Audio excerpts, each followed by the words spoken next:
कक्षा 12 के जो बच्चे हैं उनसे जुड़े हुए हैं, उनका हमारा भरोसा है, विश्वास है। उसको बनाए रखने के लिए मैं हमारे बच्चों तक पहुँचना चाहूँगा और प्रयास करूँगा कि बच्चे अच्छी तरह अपने टॉपिक को समझ सकें, जान सकें, उससे लाभान्वित हो सकें। इस क्रम में हमारे फिजिक्स का एक बड़ा टॉपिक है प्रकाश से संबंधित, जो बोर्ड वेटेज पे 9 अंक का है, किरण प्रकाश की तरंग प्रकाश। इन दो टॉपिकों में हम पहला टॉपिक ले रहे हैं आज किरण प्रकाश की। हम किरण प्रकाश की को समझने से पहले जाने कि प्रकाश क्या है। प्रकाश एक प्रकार की ऊर्जा है। बच्चे काफी हद तक प्रकाश के बारे में पढ़ के आए हैं, हम और गहराई से इसको आपके सामने रखना चाहेंगे। प्रकाश एक ऐसी ऊर्जा है जिसकी अनुभूति हम आंखों से करते हैं। वस्तुएं हमें जो दिखाई देती हैं वो सब प्रकाश के कारण ही दिखाई देती है। हम कह सकते हैं कि प्रकाश वह कारक है जो स्वयं अदृश्य होता है, परंतु अन्य सभी वस्तुएं इस प्रकाश के कारण हमें दिखाई देती हैं। प्रकाश विद्युत चुंबकीय तरंग, विद्युत चुंबकीय विकिरण के नाम से भी जाना जाता है। हम समझे जाए कि ये विद्युत चुंबकीय तरंग या विद्युत चुंबकीय विकिरण क्या है। ऐसी तरंगें जिनके संचरण के लिए माध्यम की आवश्यकता नहीं होती, जो प्रकाश के वेग अर्थात 3 × 10⁸ मीटर प्रति सेकंड के वेग से निर्वात में गमन करती हैं, वे सभी तरंगें विद्युत चुंबकीय तरंगें या विद्युत चुंबकीय विकिरण कहलाती हैं। विद्युत चुंबकीय विकिरण का एक बहुत बड़ा भाग है, विभिन्न आवृत्तियों के क्रम में इसे व्यवस्थित किया गया है। हमारी आंखें इस विद्युत चुंबकीय स्पेक्ट्रम के एक विशिष्ट भाग, एक विशिष्ट विकिरण भाग जिसकी तरंगदैर्घ्य लगभग 4000 एंगस्ट्रॉम से 7800 एंगस्ट्रॉम होती है।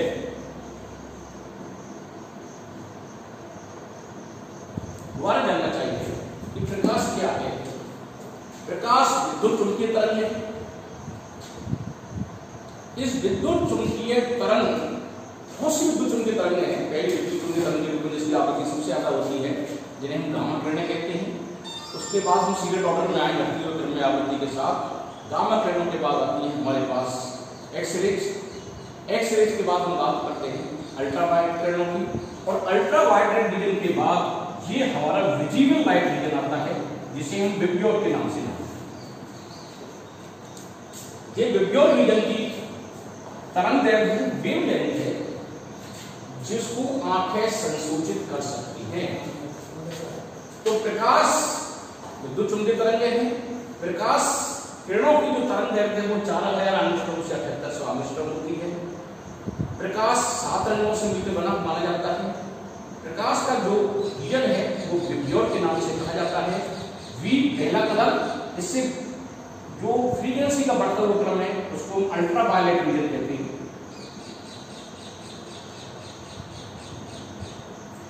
और ये रीजन इंफ्रारेड रीजन है।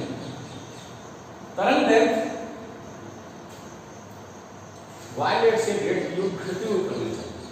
तो एक बात छोटी सी बात बच्चे सीखने पहला दिन है कि प्रकाश का जो रीजन है वो विब्योर रीजन है, इसकी तरंगदैर्घ्य 4000 एंगस्ट्रॉम से 7800 एंगस्ट्रॉम है।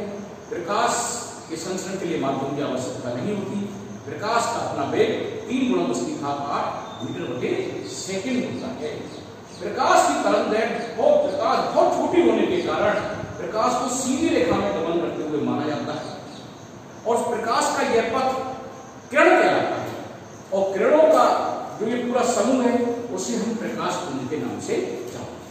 तो प्रकाश के बारे में आप बच्चे समझिए कि प्रकाश क्या है। प्रकाश एक ऐसी ऊर्जा है जिसकी तरंगदैर्घ्य 4000 एंगस्ट्रॉम से 7800 एंगस्ट्रॉम होती है।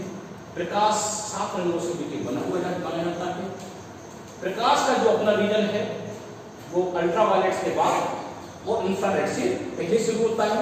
विद्युत चुंबकीय तरंगें बहुत ज्यादा हैं, उनके बारे में डिटेल से स्टडी बाद में करेंगे। अब हम आते हैं प्रकाश के तरंग रूप के गुणों के बारे में जानते हैं। प्रकाश की वेग प्रकृति होती है, ये बच्चे 10वीं क्लास में थोड़ा पढ़ के आए। पहली प्रकृति होती है प्रकाश की तरंग प्रकृति और दूसरी प्रकृति होती है प्रकाश की कण प्रकृति। तरंग प्रकृति के जो गुण हैं उनका हम आज अध्ययन करेंगे और तरंग प्रकृति का जो पहला गुण है प्रकाश का परावर्तन, उसको आज हम बच्चों के सामने रख रहे हैं। प्रकाश का परावर्तन।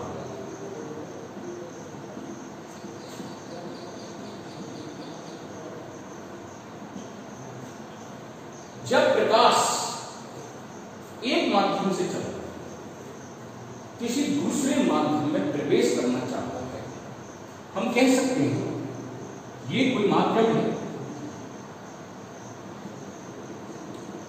कांच हो सकता है, कोई भी स्लैब हो सकती है, फर्श हो सकती है, दर्पण हो सकता है। प्रकाश जब इस पर आपतित होता है यह अवलंब किया जा सकता है। प्रकाश इस सतह पर प्रकाश जब एक माध्यम से चलकर दूसरे माध्यम पर आपतित होता है तो वो दूसरा जो माध्यम है इस प्रकाश कण के कुछ भाग को अवशोषित भी करता है, पारगमन भी करता है और कुछ भाग को उसी माध्यम में वापस लौटा देता है। तो प्रकाश प्रकाश से चलने परावर्तन की बहुत छोटी परिभाषा है। जब प्रकाश एक माध्यम से चलकर दूसरे माध्यम में प्रवेश करता है तो दूसरे माध्यम द्वारा प्रकाश को पहले माध्यम में वापस लौटाने की घटना प्रकाश का परावर्तन है। प्रकाश का परावर्तन बहुत सुंदर शब्दों में, बहुत छोटे शब्दों में, उसी माध्यम में वापस लौट जाए। अब बात आती है जो प्रकाश के परावर्तन की बात है, ये जो सतह है चिकनी हो सकती है, खुरदरी हो सकती है। अगर प्रकाश का परावर्तन चिकनी सतह से होता है तो प्रकाश एक विशेष दिशा में, विशिष्ट दिशा में परावर्तित होता है। हम बात करते हैं दर्पण क्या है। दर्पण, समतल दर्पण क्या है? जब किसी प्लेन सतह को एक साइड से पॉलिश कर दी जाती है और दूसरी साइड से उस पर प्रकाश डाला जाता है तो प्रकाश एक विशिष्ट दिशा में, मान सकते हैं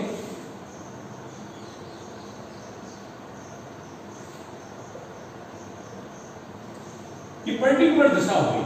ये सतह है, प्रकाश इस सतह पर आया और एक पर्टिकुलर दिशा में, विशेष दिशा में चला गया। ये विशेष दिशा में चलाने की घटना आपतित कर सकती है। ये प्रकाश का परावर्तन नियमित परावर्तन कहलाता है। नियमित परावर्तन क्या परिभाषा होगी अब बच्चे जानना चाहेंगे। जब प्रकाश चिकने पृष्ठ से परावर्तित होता है तो प्रकाश एक विशेष दिशा में परावर्तित हो जाता है। यह घटना नियमित परावर्तन कहलाती है। परावर्तन के पहला है नियमित परावर्तन।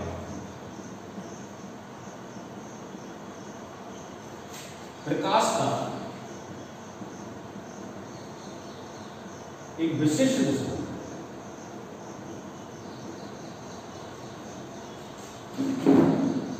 प्रकाश का एक विशेष दिशा में परावर्तन।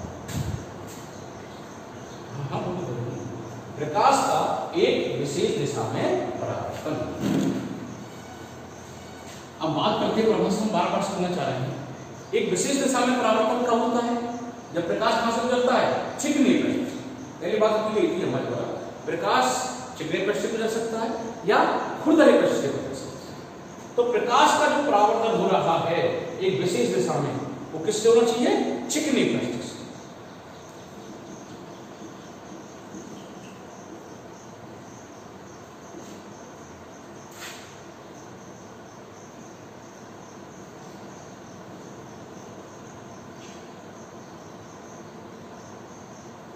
कोई भी किरण ले सकते हैं।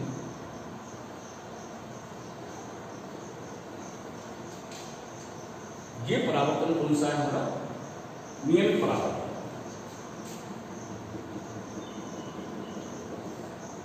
यहां हम इस रास्ते में क्या लगा सकते हैं अपनी? हाँ, पर्टिकुलर दिशा आगे बढ़ेगी। 40 डिग्री है तो सभी प्रकाश क्या है वापस करते लौट रही है 40 डिग्री पर वापस। तो नियमित परावर्तन की परिभाषा बच्चे केवल क्या याद रखिए, निकालने का माध्यम है जब प्रकाश किसी चिकने पृष्ठ से परावर्तित होता है तो विशिष्ट दिशा में वापस लौट जाता है। यह घटना क्या कहलाती है? नियमित परावर्तन। दूसरा परावर्तन हम जानना चाहेंगे विसरित परावर्तन।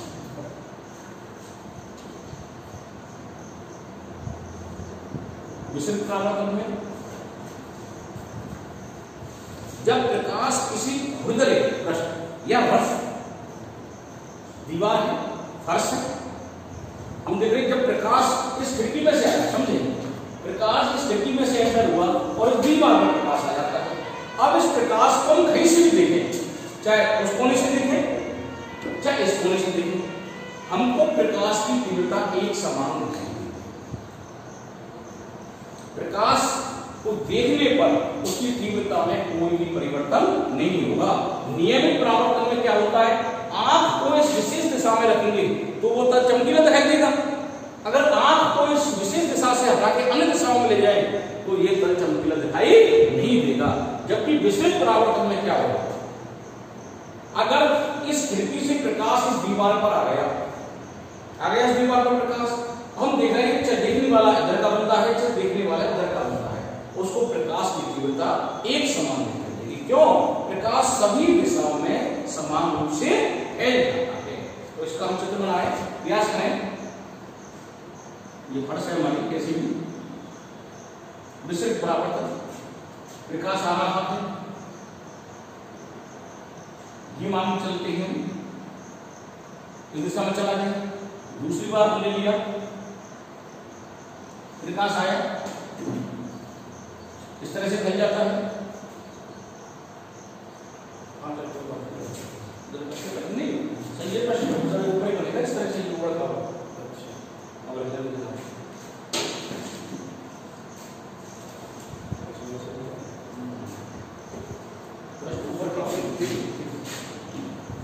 अब हम और बनाएंगे अपनी प्रकाश। हम देख रहे हैं परावर्तन जो हो रहा है वो अलग अलग दिशा में हो रहा है। जिस दिशा से आ रही है ये रहा प्रश्न, इसी दिशा में प्रकाश है, सभी दिशाओं में फैलेगा। 90 से बाहर नहीं है, प्रकाश सभी दिशाओं में समान रूप से फैल जाएगा। तो प्रकाश का सभी दिशाओं में फैल जाना कौन सा परावर्तन हुआ?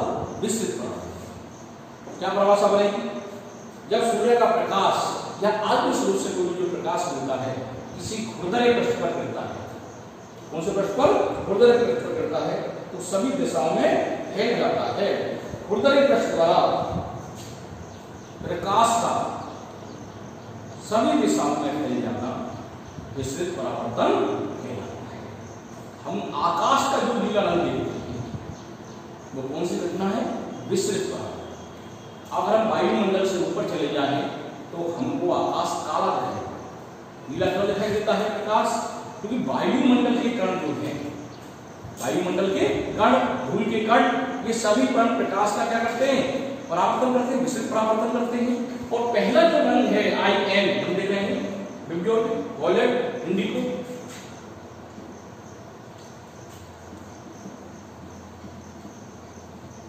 ये तीन कलर मुख्य रूप से फैलते हैं और इनके कारण हमें आकाश क्या दिखाई देता है?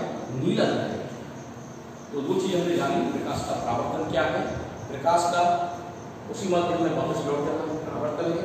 परावर्तन दो प्रकार का है, नियमित परावर्तन, जब प्रकाश चिकनी पृष्ठ से परावर्तित होता है तो प्रकाश एक विशेष दिशा में वापस लौटता है, ध्यान में नियमित परावर्तन नहीं जाएंगे। जब प्रकाश खुरदरे पृष्ठ से परावर्तित होता है तो सभी दिशाओं में समान रूप से फैल जाता है। यह घटना प्रकाश का विशेष परावर्तन कहलाती है। अब हम बात करते हैं, मेन जो बात है, महत्वपूर्ण तथ्य है, वो जानना चाहिए। तथ्य क्या है प्रकाश समूह? परावर्तन के दौरान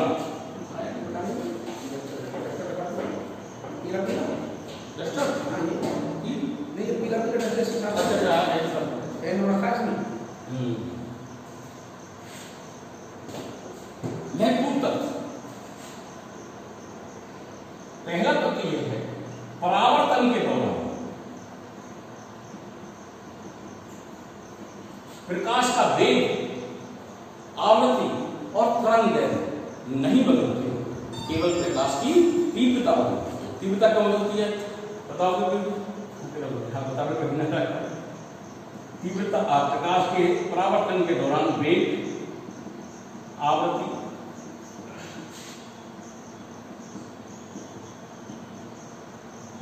तरंगदैर्घ्य अपरिवर्तित,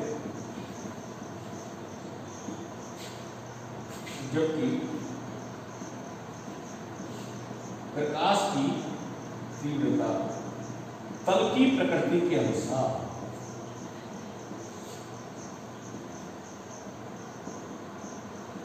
बदल जाती है। अगर तल अधिक मात्रा में प्रकाश को अवशोषित करता है, अधिक मात्रा में पारगमन करता है, तो निश्चित है परावर्तन कम मात्रा में होगा, तो तीव्रता पर क्या पड़ेगा? सीधा सीधा प्रभाव पड़ेगा। और दूसरा जो गुण है इसका, वो हम जानना चाहेंगे कि जब प्रकाश किसी सतह पर बिल्कुल सीधा आपतित होता है अवलंब दिशा में, तो उसी पथ पर वापस लौट जाता है।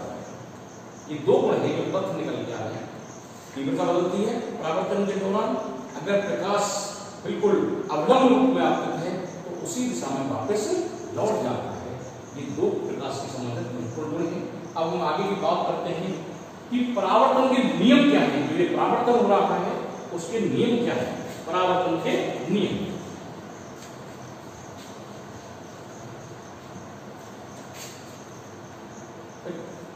घटना हुई इसकी परावर्तन, तो कुछ प्रैक्टिकली उसके नियम भी बने, और वो नियम क्या है जो लागू होते हैं। ये नियम लागू होते हैं नियमित परावर्तन। पहला नियम, अब हम ढंग से जान लें कि क्या नियम है। अवलंब,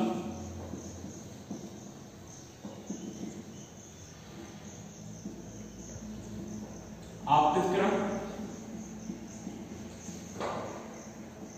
कोई भी कोण, आपतन कोण, कोण आई, आपतन,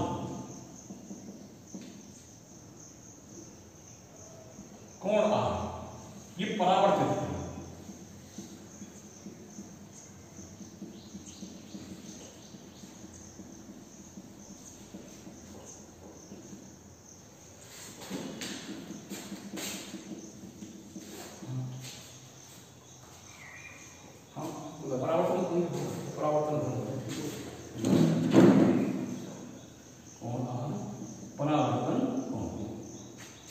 चिकना प्रश्न हो गया, नियम परावर्तन में लागू है। बात आपतित किरण, ये अवलंब, ये परावर्तन।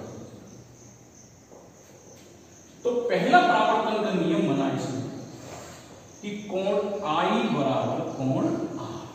क्या मतलब निकला इसका? जानेंगे तो कि जब प्रकाश किसी सतह पर आपतित होता है और विशेष दिशा में गमन करता है तो आपतन कोण आई, परावर्तन कोण आर के बराबर होता है। पहला नियम। दूसरा नियम जिसको हम गहराई से समझना है, आपतित किरण,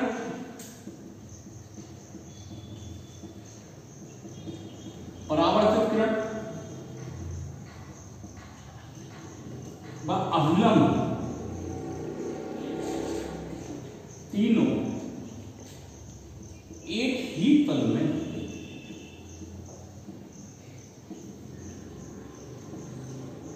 आपतित किरण, परावर्तित किरण व अवलंब, तीनों एक ही तल में होती हैं। क्या मतलब है इसका?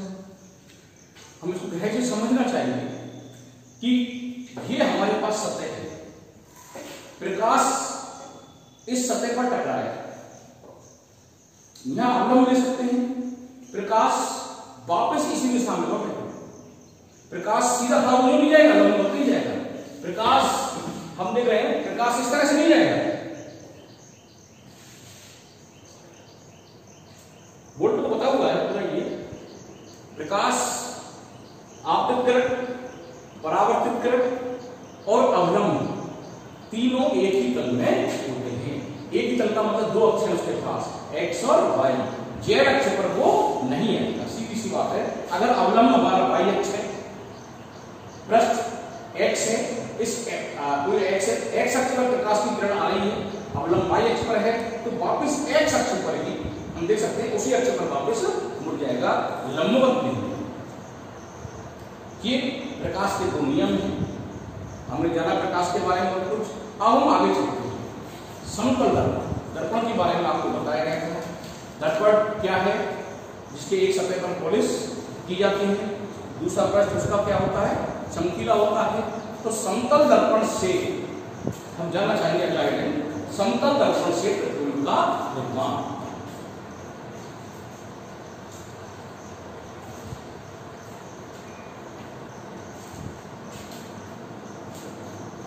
समतल दर्पण से प्रतिबिंब का, गोली दर्पण से आगे बढ़िए। आज का हम एक लेते हैं समतल दर्पण, जीरो, उसके बाद समतल दर्पण से प्रतिबिंब का पूरा साथ।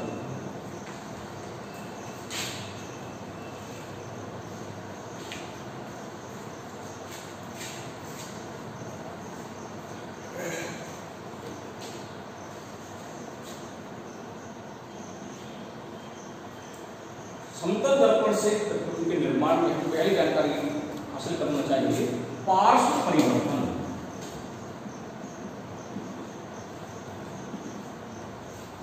जब कोई प्रकाश की किरण समतल दर्पण पर आपतित होती है तो उसके प्रतिबिंब का निर्माण होता है और बनने वाला प्रतिबिंब बिंब के आकार का ही होता है और आकृति में भी समान होता है। हम जाने आकृति में, परंतु आकृति में एक परिवर्तन आ जाता है और वो परिवर्तन क्या है?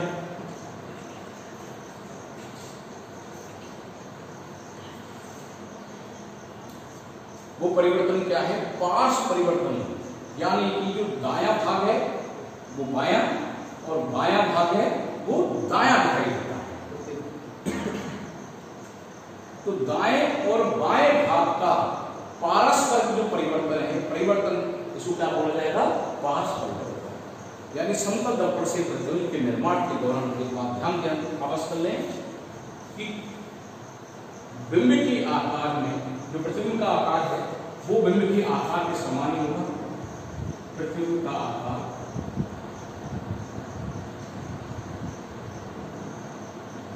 बिंब के समान,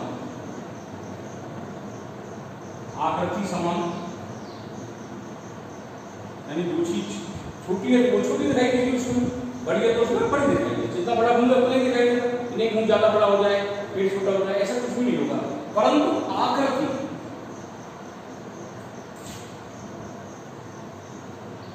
में परिवर्तन होता है। और क्या परिवर्तन होता है?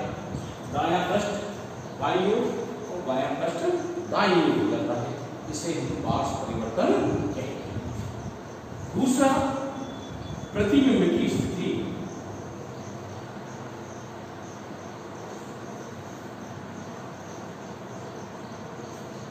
स्थिति से हम कहना चाहेंगे कि जब वस्तु बिंब, कोई वस्तु है या बिंब जिसे हम कहा जाता है, वस्तु को हम बिंब ही बोलेंगे, कि जब वस्तु दर्पण के सामने जितना आगे होती है वस्तु का प्रतिबिंब भी दर्पण में पीछे उतना ही होता है। इसको इस तरह समझ सकते हैं, अगर जो वस्तु है दर्पण के आगे 20 सेमी पर है तो प्रतिबिंब भी उसका दर्पण में पीछे 20 सेमी दूरी पर ही। यू और वी, बिंब यानी यू कहेंगे, प्रतिबिंब को वी कहते हैं, तो दोनों में कोई भी परिवर्तन नहीं होगा।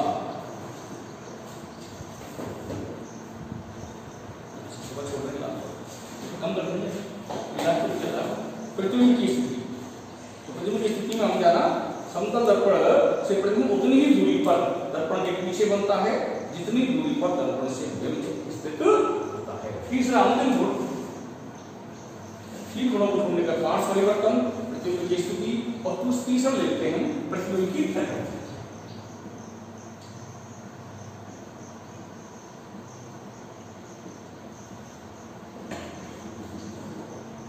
समतल दर्पण से बनने वाले प्रतिबिंब आभासी होते हैं। हम कह सकते हैं आभासी का मतलब क्या है जिन्हें हम पर्दे पर प्राप्त नहीं कर सकते। यानी प्रकाश किरणें परावर्तन के पश्चात वास्तव में मिलती नहीं है, केवल ये माना जाता है मिलती हुई पीछे के दौरान पर मिलती हुई प्रतीत होती है। तो समतल दर्पण से बनने वाला प्रतिबिंब प्रकृति में क्या होता है? आभासी।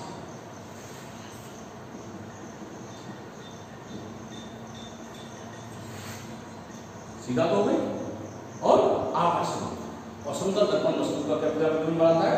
समान प्रतिबिंब बनाता है। ये कह सकते हैं कि प्रकाश किरणें प्रतिबिंब तक पहुंचने में समर्थ नहीं होती। इसको हम इस तरह मानेंगे, इसका हम चित्र बनाना चाहेंगे।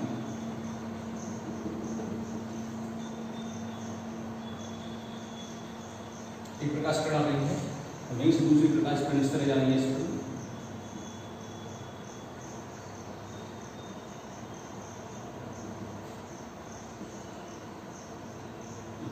दूसरी निकालने वाली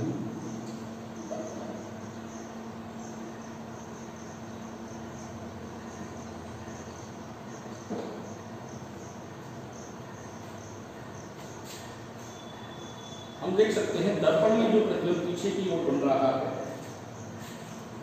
यहां तक किरणें पहुंचने में असमर्थ होती है। कोई बिंदु की वस्तु है, दर्पण पर आपतित हुआ, दो किरण दर्पण पर आपतित हो रही है, यहां किरणें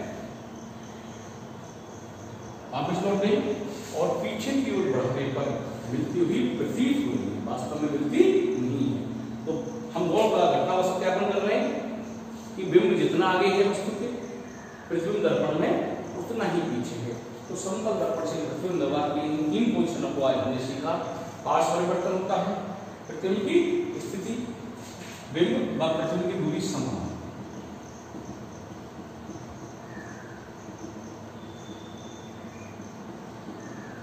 दर्पण से समान। और तीसरी पोजीशन बनने वाला प्रतिबिंब आभासी। तो आज हम अपना टॉपिक यहीं समाप्त करते हैं। हमने परावर्तन पढ़ा, हमने नियमित परावर्तन, विस्तृत परावर्तन को जानने की कोशिश की, हमने तथ्यों को जाना। परावर्तन के दौरान केवल प्रकाश की तीव्रता बदलती है। इसके बाद समतल दर्पण से जो प्रतिबिंब बनता है उसकी जो तीन महत्वपूर्ण कंडीशन है, पार्श्व परिवर्तन, प्रतिबिंब की स्थिति और प्रतिबिंब की प्रकृति के बारे में आज अध्ययन किया। इसके बाद हम गोलीय दर्पण का अध्ययन करेंगे। धन्यवाद।